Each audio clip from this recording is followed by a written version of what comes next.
This small cemetery is located on property purchased by the Combined Normal and Industrial Department at Wilberforce University in 1896.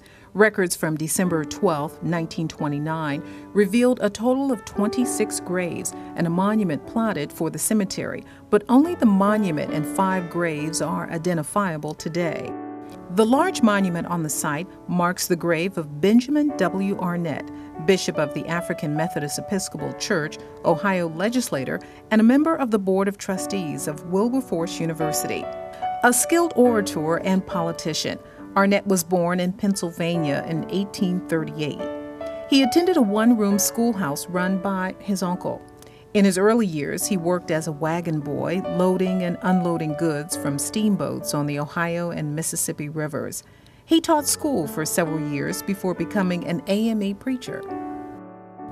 In Ohio, during that time, as in many states, there were laws called the Black Codes.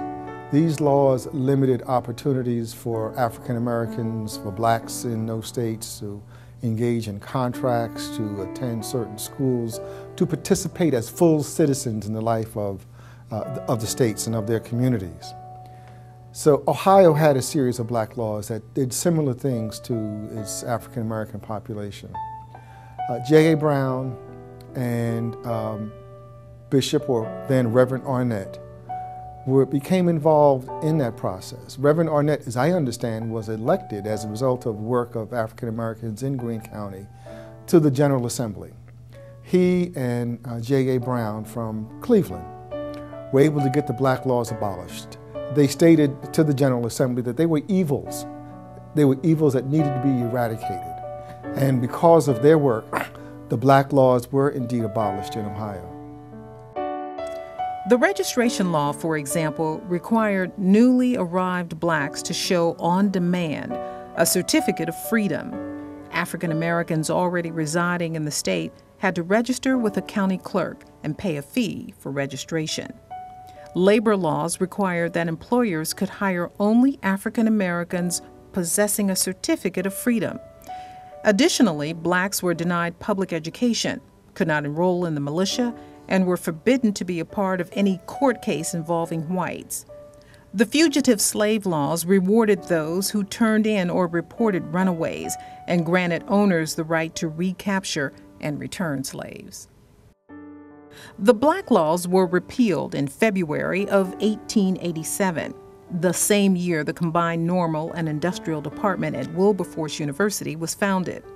As a result of political bargaining and legislation drawn up by Arnett and Brown, the state established a charter creating the department with the purpose of providing teacher education and vocational training for African Americans and all qualified applicants of good and moral character. William Galloway, senior physician and president of the Combined Normal and Industrial Department Board for many years, noted the role Wilberforce played in these two significant movements for African American rights before and after the Civil War, the abolition of slavery and the struggle for equal access to education. Ohio played a critical role in the Underground Railroad. In the years before the Civil War and emancipation, an expansive network of over 700 safe houses lined the route from the Ohio riverbanks to the Canadian border.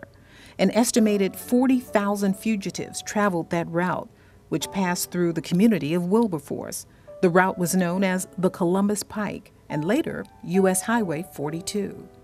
In 1931, William Galloway wrote, "It is worthy of mention that the Columbus Pike, just past Wilberforce, was a portion of the Underground Railroad where the fugitive slave was hurried along at dead of night by brave and faithful friends and swift horses in constant fear of capture and return to slavery."